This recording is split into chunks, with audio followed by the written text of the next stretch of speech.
Hello, everyone. Hope everyone's hanging in there with the continued quarantines and COVID-19 type issues going on in the world today. Just want to say this is the second part in our three-part series on fireside chats and instruction planning and assessment. Today, I'm going to actually focus on instructional methods.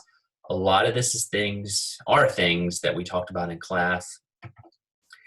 I just kind of wanted to touch base on them again. I know last week, if you watched the fireside chat, I said I'd keep them short, and I think I babbled on for about 15, 20 minutes.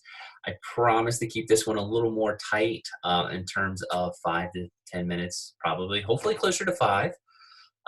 So with all that being said, to keep that promise in place, let's go ahead and talk about some instructional methods. Again, hopefully most of this is going to sound pretty familiar from either our class or other classes. And I'm going to share my screen. And the way I'm going to do this, I will put this link up. I was kind of looking at different PowerPoints and just typing up some stuff, but instead I just decided we got Zoom. I'm going to share this. This is a website, and I actually liked how it broke it down, all these different instructional strategies that you can use. It's from the University of Idaho. I will post it on Sakai as stated, but it kind of looks at the different ways that you can do it. And I think the easiest way to think about this is when we're talking about actual instructional methods, there's the 5 that we're going to look at. But within each one of those little circles, there's different types of approaches or activities that you can do within them that kind of lend themselves to this. And with all this being said, I think at the end of the day, most people in here are probably going to kind of have some sort of mixture of all of this. I did all of these things at various points. There are ones that I favored more than others. I think as new teachers, when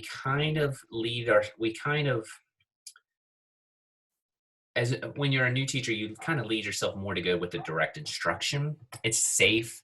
It's kind of what we know. It's what most college professors do. And I think as you get more tools in your tool belt, so to speak, you'll start to branch out to those other 4. The other 4 really are more student-centered. And when I say other 4, I mean the ones that are not direct instruction.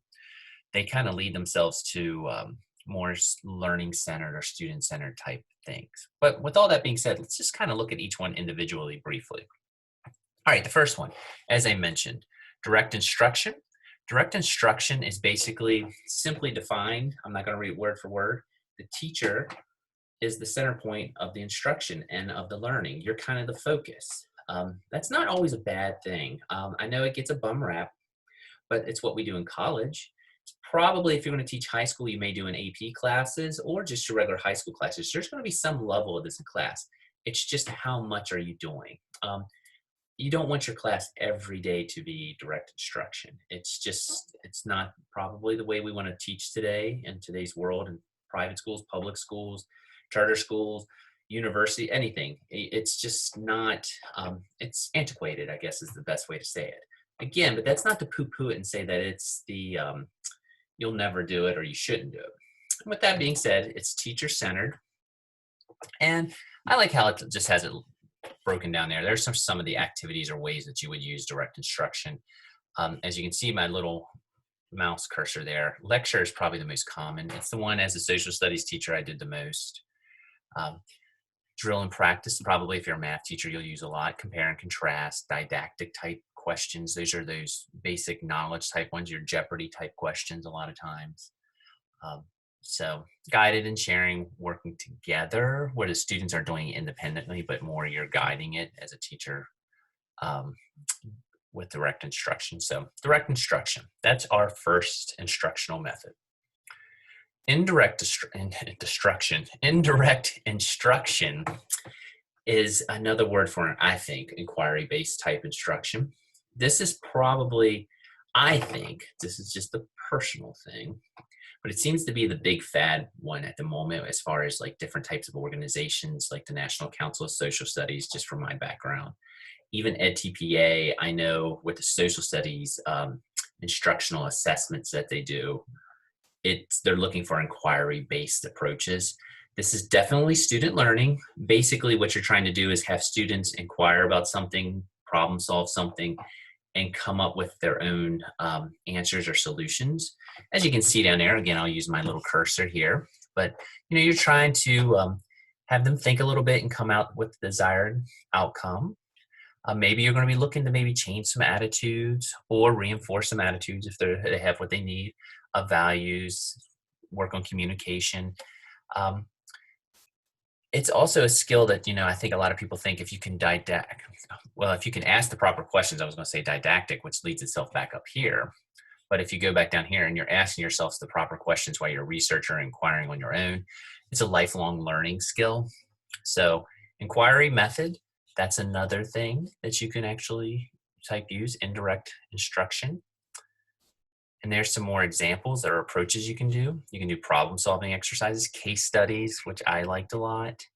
Inquiry, again, methods, I think that leads back up to there. Concept mapping, which I know a lot of people like to use. Writing to inform. I cannot stress this enough. I know they're the hardest things to grade, and we do have a few English people in our class. But I think if you can incorporate writing into your classroom, and no matter what subject you're doing, whether it's social studies, math, science, foreign language, etc., art, it's a good thing. So, writing to inform. But that is indirect instruction. Interactive instruction is pretty much the way it sounds, but I'm going to actually read the quote here. Interactive instruction is when you react to the ideas, experience, insight, and knowledge of the teacher or of peer learners to generate alternative ways of thinking and feeling.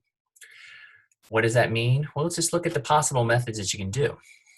This is when students debate. I have to admit, when I was a social studies teacher, especially when I had my 8th graders, we did a lot of debates. Role playing, I don't have one here, and I will put the link up. There is a fantastic site. It's called Interact. It has different lesson plans for various subject areas such as social studies, math, science, etc., etc. But what I'm getting at is they have role-playing exercises that you can incorporate into your classes. Course discussion, and what I mean by discussion, not teacher necessarily led discussion. The teacher can be a facilitator, but you're having the students actually kind of do the discussion among themselves, maybe in groups. Again, actually, we have a little bit of a science one, but laboratory groups. Stations, I think, lead themselves to this, if you like to do that. Conferencing is another thing that you can do. I used to conference a lot with my students. That was a good time, just for an example. One way that I would do it, if they were doing social studies fair, I would have weekly conferences with everyone. That was usually when I showed some sort of video or such. And as the video was going on, I would call my students up to me, and I would give everyone 5 minutes and we would kind of break down things. You can also do interviewing, whether they're interviewing themselves or someone else that comes in. But again, this is a little more, if we'll go back up here, you're more involved in the instruction, interactive. Experimental learning. For those of you in 581, this I think leads itself to a lot of Piaget type things. If you've had 581, it's definitely Piaget type things. But as you can say, you're participating in the activity. They're looking to clarify things. They're drawing insights from personal experiences. And I'm not going to break down the learning cycle right there, but there's the things, right? You can see, well, I will read them. Why not? Where do I have to be? There's a virus pandemic going on. Experimenting, sharing, analyzing, inferring, applying. Those are very Bloomy. If you like your Bloom's taxonomy, I think they kind of lead themselves to that. But these are things such as taking field trips, which can be a pain, I know, to plan, but you can get a lot out of them if they're well done. Games, storytelling, role playing again. And as you can see, there's some of this, there's a little bit of cross pollination with some of these. Field observations. I think also that's something if you're in science, when you're doing labs, you'll have lab reports and all. They're doing experiments. Obviously, it goes in there. Surveys, whether completing surveys or maybe even breaking down surveys might be something that falls into experimental learning. Games, there's lots of things that you can incorporate into your classroom. I would say these are more involved games. Not like Jeopardy, but more detailed type things. Some of them might even be tech-oriented. Simulations. There's a lot of different simulations. Those interacts that I was talking about with role-playing, some of those are actually very detailed, and I think they go from more role-playing to actual simulations of situations. So again, that's experimental learning. Another one is independent study. This is another instructional method. And I think that is probably needs no definition, but it's when students can work on their own. And there are times where you're probably going to assign stuff, especially with older students, where they're going to do some independent work, whether that's maintaining journals, doing different types of research projects.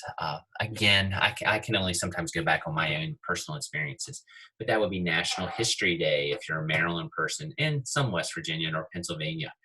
Um, Social studies fair. Those are all research type projects. If you're in science fair, I think does that.